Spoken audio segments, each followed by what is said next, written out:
Salut tout le monde, très urgent et très incroyable. Aujourd'hui, nous venons d'apprendre que les États-Unis veulent travailler avec l'AIS.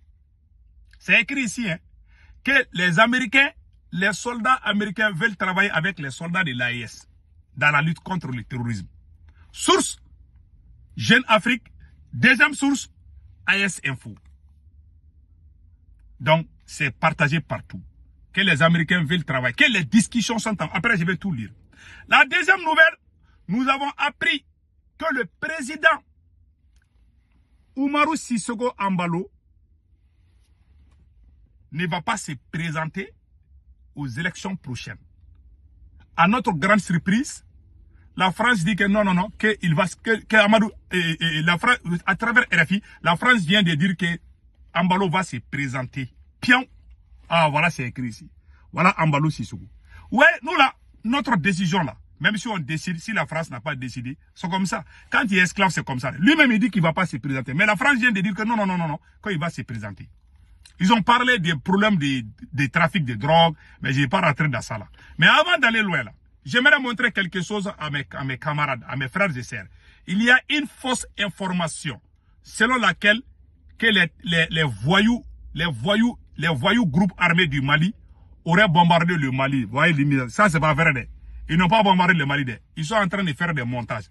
Voilà. Le Mali se porte bien. Aucun soldat malien n'a été bombardé par des drones de soi-disant rebelles ou terroristes.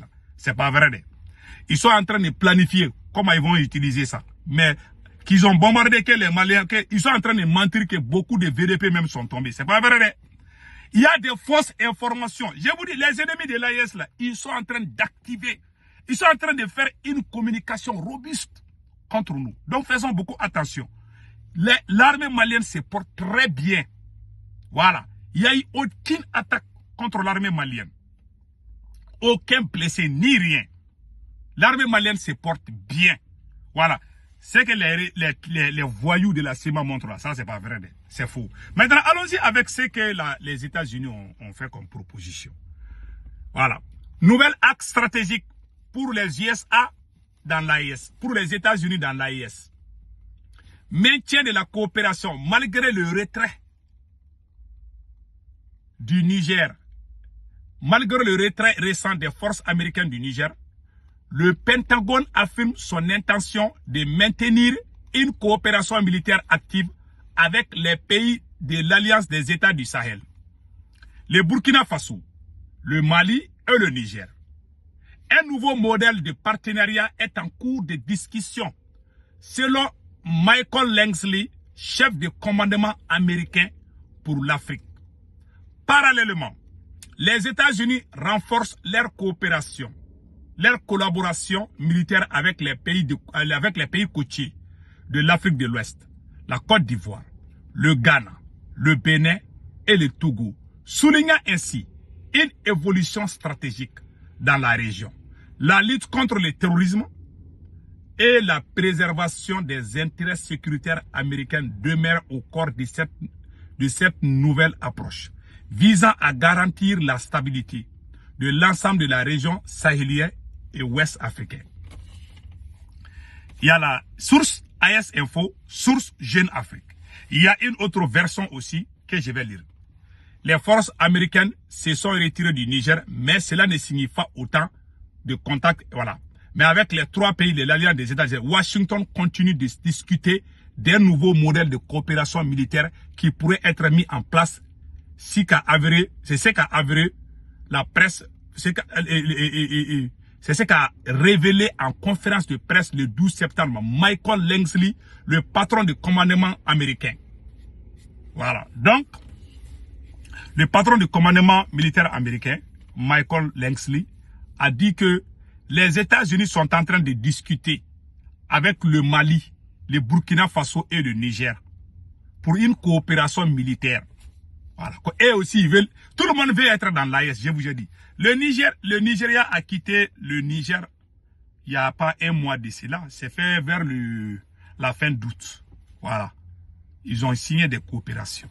Parce que nous sommes en train de travailler. Quand tu travailles, tout le monde veut te cotiser. C'est comme s'il y a une belle fille. L'AES est comme une belle fille. C'est la plus belle fille de l'Afrique. L'AES est la plus belle. Tout le monde veut cotiser. Tout le monde veut être avec la jolie fille. La jolie fille, l'AES, tout le monde veut être avec. Donc, après le Nigeria, voilà les États-Unis qui viennent en amis, sollicités. Ils veulent travailler avec nous. Mais, ils ont dit, les Américains disent qu'ils sont en train de discuter avec nos 3 présidents. Donc, on regarde d'abord qu'est-ce qui va se passer. Qu'est-ce qui sera décidé. En tout cas, nous, on a confiance en nos dirigeants. On sait que la décision qu'ils vont prendre, ça sera pour l'intérêt de la population de l'AES. Ça, j'en suis sûr et certain. C'est pour ça que moi, je ne prononce pas trop. Parce que en réalité, quand on a cherché les États-Unis du Niger, ils n'ont pas dit de grandes choses. Ça, il faut le dire. Même si on sait qu'ils sont avec la France. Oui, tout le monde sait qu'ils sont ensemble. Qui parlent de la France, parlent des États-Unis. Ça, c'est une vérité. Voilà. Mais ils ont les différents modèles. Voilà. Voilà. La France, les États-Unis, l'Allemagne, l'Angleterre, ils sont tous dans l'OTAN. Même la Turquie est dans l'OTAN. Mais le Mali, les soldats de l'AES collaborent avec la Turquie. Mais la Turquie est l'allié des États-Unis aussi. N'oublions pas. Donc, ils sont en train de discuter. On ne sait pas qu'est-ce qui sera décidé. On verra la suite. En tout cas, nous, on ne fait que regarder. Nous, on est en train de travailler. Aujourd'hui, on est sollicité par tout le monde parce qu'on travaille. Parce que nos chefs d'État sont en train de mettre nos militaires là. Je parle sur le plan sécuritaire. Hein. On est en avance. Donc, les États-Unis veulent collaborer avec l'AES. C'est ce qu'ils ont dit ici. Ils veulent nous acheter ce qu'on veut. Ce qu'on veut là. Il veut même que les soldats américains et les soldats de l'AES travaillent ensemble. Je ne sais pas, bon, comment ça va être, parce qu'il y a les soldats russes, il y a les soldats turcs. Bon, les Américains aussi veulent venir. Ah, bon, ils sont en train de discuter avec nos chefs d'État. Bon, on va attendre. Qu'est-ce que nos chefs d'État vont dire? Qu'est-ce que le président des 3 pays, qu'est-ce qu'ils vont dire? On attend la suite. Parce que les Américains disent qu'ils sont en train de discuter avec les présidents de l'AES. Comment ils vont collaborer ensemble? On verra. Donc, voilà la nouvelle qu'on a. Et puis, les États-Unis viennent de... Voilà. Les États-Unis soutiennent aussi 2 sièges permanents pour l'Afrique au Conseil de sécurité, aux Nations, à l'ONU. Donc, moi, je pense que ça, c'est un grand pas. Vous voyez, quand tu regardes la politique américaine, avec nous qui avons la peau noire là, nous les noirs là, ils ont une politique différente envers nous vis-à-vis des autres nations, telles que les Arabes. Je vois ça là. J'ai beaucoup remarqué ça. La façon dont le Niger a chassé les États-Unis. Si c'était dans les pays arabes là, ils vont pas quitter comme ça, ils vont y refuser. Voilà. On a même eu la réaction d'un sénateur américain qui disait même de venir bombarder le Niger. Je ne pense pas que les Américains vont faire tel acte.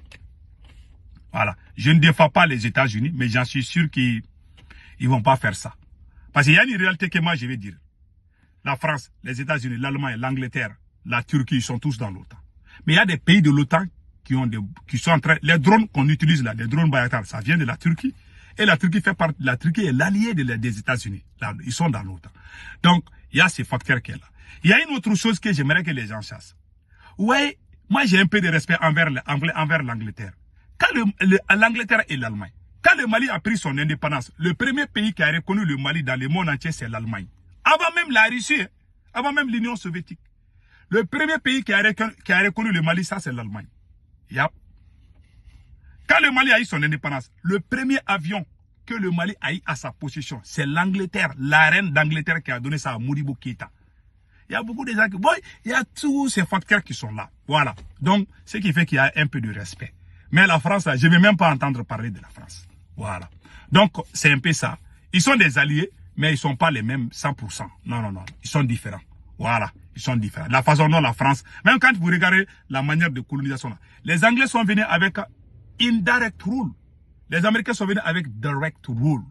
Direct rule. Voilà. Indirect rule, direct rule. Donc les Américains, les Français nous ont colonisés. Même nos chiens, nos chats là, ils les ont tous colonisés. Quand tu prends un chat là, un chat du Nigeria là, et ou un chat du Mali là, c'est pas la même chose. Hein. Même leur façon de miaou là, faire des miaou là, c'est pas la même chose. Donc voilà un peu. façon dont ils nous ont colonisés, vraiment, c'est pas bon. Donc maintenant, on va partir chez Embalo. Voilà. Donc, voilà. Je vous ai dit, hein, il ne faut pas rire. Quand un chat miaule au Nigeria, là, et qu'un autre chat miaule au Mali, là, la façon dont les deux chats miaulent, là, c'est pas la même chose. C'est-à-dire, je vais vous dire, en réalité, ça fait rire, mais c'est la vérité. Même quand les chiens aboient, même, ils nous sont tellement... Nous sommes... Quand vous regardez les anglophones, là, et regardez comment ils s'habillent. Il est très rare de les voir en veste et cravate, là. Nous, les francophones, là, on est en cravate jusqu'à ce que... Oh, cravate, là, va tuer nos coups, là. Donc, quand vous regardez les anglophones, là, ils sont plus traditionnels que nous. Ils sont plus traditionnalistes que nous. Il faut bien regarder les présidents du Nigeria, du Ghana, et puis partout. Ils sont pas trop comme nous, là. Voilà. Donc, c'est un peu ça, parce que c'est dit à la colonisation. Donc, maintenant, allons-y avec Embalo. Voilà. Embalo, la France dit qu'Embalo va se présenter. Voilà. Nous, on a dit qu'Embalo ne va pas. Voilà. Embalo a dit qu'il ne va pas se présenter aux élections, mais la France dit Embalo va se présenter. C'est écrit ici. Hein. Je vais lire ça pour que les gens comprennent. Voilà. Écoutons ici. Guinée-Bissau, le président Embalo pourrait reconsidérer sa non-candidature à la présidentielle. Voilà, ils ont écrit ça déjà. Ils disent, ah bon, voilà ce qui est écrit. En Guinée-Bissau, le président Umaru Embalo revient à demi-mot sur son annonce selon laquelle il ne briguera pas un second mandat. Il y a 2 jours, il avait annoncé qu'il ne se présenterait pas aux élections prévues pour novembre 2025.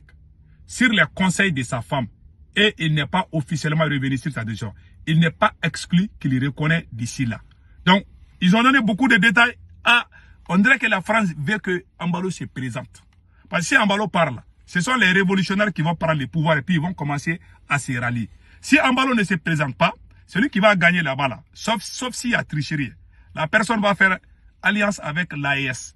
Donc la France ne veut pas ça. Voilà pourquoi la France veut que Embalo se présente. Donc mes chers amis, passez un excellent week-end. Ciao, ciao.